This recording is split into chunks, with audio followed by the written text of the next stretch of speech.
बस में बैठे आदरणीय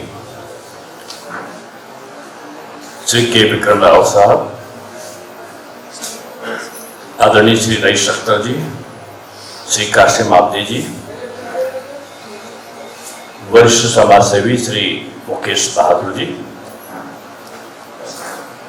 श्री संतोष जी, प्रदीप शुक्ला जी, आज कार्यक्रम के आज के आयोजक के कर्मठ समाज सेवी आदरणीय श्री अरुण प्रताप सिंह जी, आदरणीय गुंजन वर्मा जी, आदरणीय मुकेश मिश्रा जी, आदरणीय नीतिका गौर जी, आदरणीय सीमा राय जी और उपस्थित सभी महानुभाव। मैं कार्यक्रम का शीर्षक देख रहा था और जनशक्ति सेवा संस्थान सेवा सम्मान जो है वो सेवा, सुरक्षा और लेखनी एक अलग सा समन्वय है। सेवा के क्षेत्र में जो लोग काम करते हैं, सामाजिक कार्यकर्ता, लिखने वाले, वरिष्ठ से संबंधित लोग और सुरक्षा जो हमें जीने की सुख शांति जो देते हैं, ऐसे सुरक्षा कर्मी या पुलिसकर्मी, उनके सम्मान का यह आयोजन है। मैं समझता हूं कि लोकतांत्रिक परंपराओं के अनुरक्षण के लिए ये तीनों व्यवस्थाएं लोकतंत्र के स्तंभ को मजबूत करने के लिए आवश्यक है। आदरणीय के विक्रम राव साहब के तमाम जो विचार हैं उनको मैं लगभग उनके हर लेख को पढ़ने की कोशिश करता हूं। एक लंबा अनुभव है और उस लंबे अनुभव को कम शब्दों में रखा नहीं जा सकता, इसलिए उन्होंने अति संक्षेप में अपने कुछ विचार रखे हैं। मेरा ये मानना है कि समय के बदलाव के साथ साथ चुनौतियां बढ़ी हैं और चुनौतियां बढ़ने में पहले तो होता था कि नेकी कर कुएं में डाल, अब आज का जमाना है नेकी कर अखबार में डाल, और उसको अखबार में भी नहीं, नेकी कर सोशल मीडिया में डाल। सोशल मीडिया में आ गया तो आप खंडन करते रहो, आपको अच्छा भी दिखा दिया तो ठीक है, अगर आपके बारे में अफवाह फैला दी तो आपको जवाब देते नहीं बनेगा कि आप अच्छे होते हुए भी एक खराब चेहरा आपका प्रस्तुत हो सकता है। यानी सावधानियां आज के जीवन में प्रत्येक क्षेत्र के व्यक्ति को अपनी कार्यशैली में, अपने क्रियाकलाप में सावधानी की जरूरत पड़ती है। आजकल मैं देखता हूं कि सोशल मीडिया का सबसे अच्छा प्रयोग पुलिसकर्मी कर रहे हैं। किसी भी अपराधी को पकड़ने के समय या किसी भी निरपराध को जिसको भविष्य में उसकी कोई शिकायत है, उसको दंडित करने की प्रक्रिया है, वो आज सबूत के तौर पर अपने मोबाइल फोन में उसकी सारी वार्तालाप को कैद कर लेते हैं। ये उनकी जागरूकता का प्रतीक है। लेकिन अभी के विक्रम राव साहब कह रहे थे कि पुलिस का काम सुरक्षा देना है, लेकिन एक मानवता का दृष्टिकोण भी साथ में रहना चाहिए। मैं मानता हूं कि सबसे कठिन सर्विस कोई होती है तो वो पुलिस की सर्विस होती है। कोई समय नहीं है ड्यूटी का, कोई समय नहीं है जागने और सोने का, और कोई समय ऐसा नहीं तनाव के क्षण ना हो, कब किसका कहां से सिफारिश आ जाए और हमारे अच्छे काम भी बुरे काम में परिवर्तित ना हो जाए, ये आशंकाएं हमें लगातार विचलित करती रहती है। इन सब के बीच में हम सबको काम करना होता है। मैं समझता हूँ एक अच्छा पुलिस ऑफिसर, मैं एक मुझसे अफसर कह रहे थे, डॉक्टर साहब आप मेरे ऑफिस आके देखिए लोग कैसे आते हैं, तो मेरे कहा आने का महत्व तो नहीं है, महत्व ये है आने वाले में तो अच्छे और बुरे दोनों लोग आते हैं। प्रश्न ये है कि बुरे लोग आने में डरे आपके ऑफिस में और अच्छे लोग आपके वहां आने में हिचके ना। ये आपकी कार्यशैली का एक अनुपम उदाहरण होगा। तो मैं समझता हूं कि बेहतर जो काम है तनाव के क्षण में जो संबल देता है पुलिस को, उनका आत्मबल भी है और कर्तव्य निष्ठा के साथ जो काम करते हैं वो भी उनका उसमें शामिल होता है। मैं गुजरात का इंचार्ज था 3.5 साल तक मुझे पूरे गुजरात का इंचार्ज रहने का अवसर मिला है और मुझे सारे विभागों की जो समीक्षा का अवसर भी मिलता था। मैंने गृह विभाग के कार्यक्रम को देखा और उसने मुझे बहुत प्रभावित किया। वहाँ के गृह मंत्री जी ने मुझसे अनुरोध किया कि मैं उनके कार्यक्रम में आऊँ और मैं उनके कार्यक्रम में गया। पता चला वो निरंतर कार्यक्रम चलता है।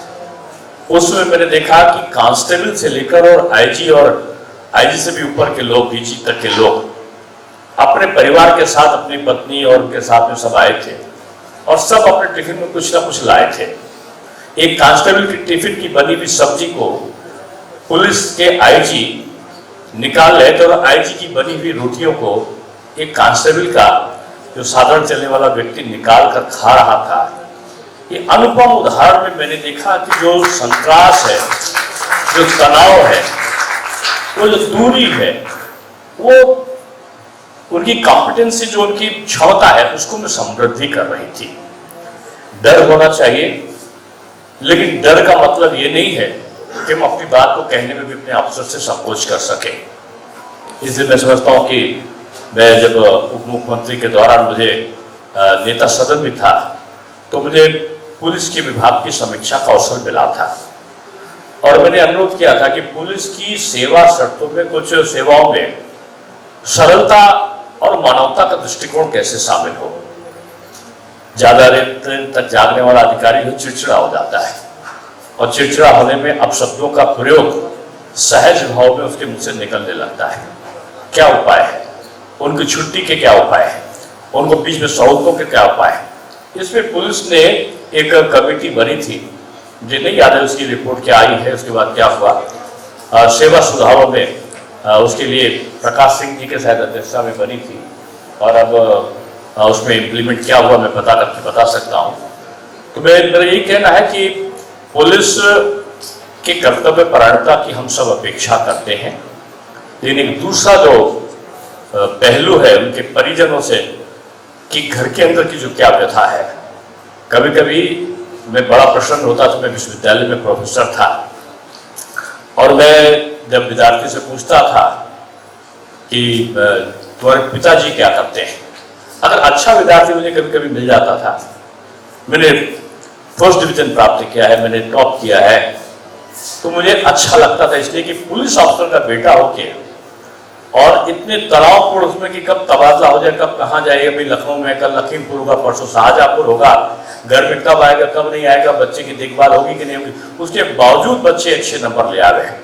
एक बड़ा महत्वपूर्ण होता था उसके घर के प्रवेश का।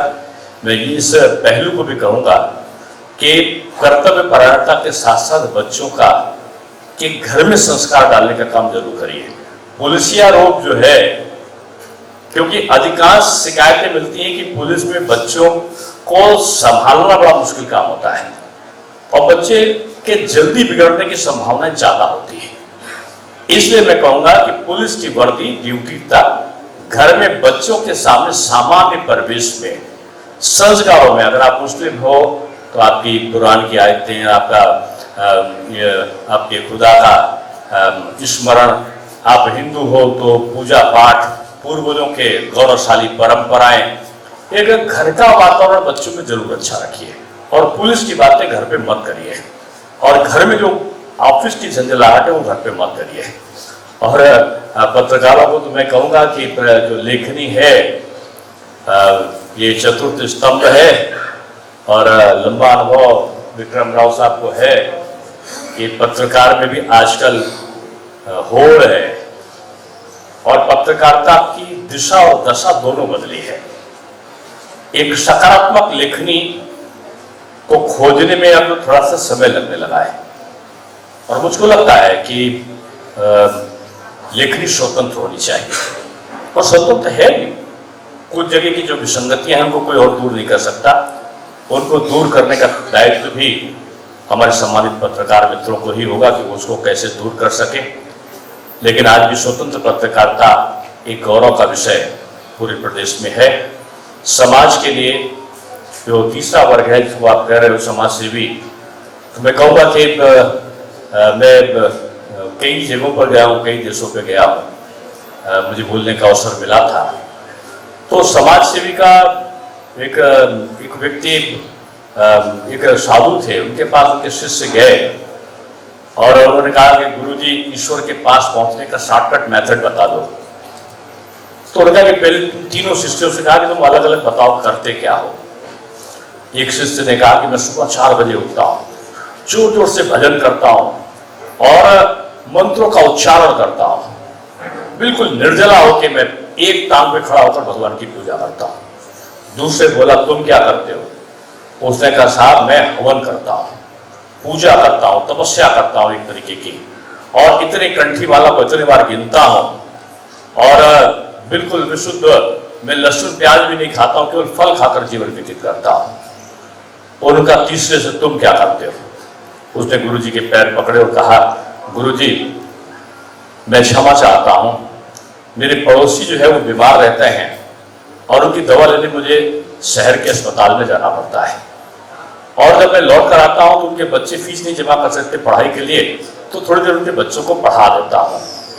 फिर समय मिलता तो मेरी दादी बुजुर्ग हैं, उनकी सेवा करना, और घर में खाना बनाने के लिए कोई और नहीं है तो मैं उनको खाना बनाने में सहायता करता हूँ। मेरे पास समय नहीं बच पाता और मैं थोड़ा बहुत बगल में किसान हैं, उनकी खेती पर कुछ उनकी सहायता कर देता हूँ। गुरुजी ने कहा कि तुम तीनों में ईश्वर को प्राप्त करने का सबसे जो सही रास्ता है वो तीसरे का है। ईश्वर जो अपने लिए जीता है वो ईश्वर का प्रिय नहीं होता है, जो दूसरों के लिए जीता है वो ईश्वर का सबसे बड़ा प्रिय होता है। भारत की संस्कृति का यही सबसे बड़ा काम है। विदेश की संस्कृति में होता है जो जन्मा है वो कमाएगा, जो कमाएगा वो खाएगा, जिसका जन्म हुआ है उसे कमाना पड़ेगा और जो कमाएगा उसे ही जीवन जीने का अधिकार है।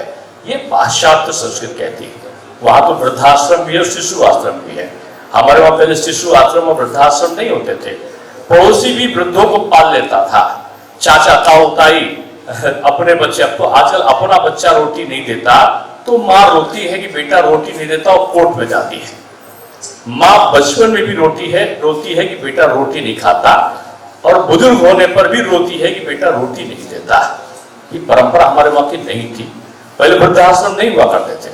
हमारी संस्कृति जो जन्मा है वो कमाएगा, जो कमाएगा वो खिलाएगा। सर्वे भवन्तु सुखिनः, सबके सुख में मेरा सुख है, यही भारत की संस्कृति का मूल है। इसलिए जो तीसरी कैटेगरी है वो है समाज सेवी की।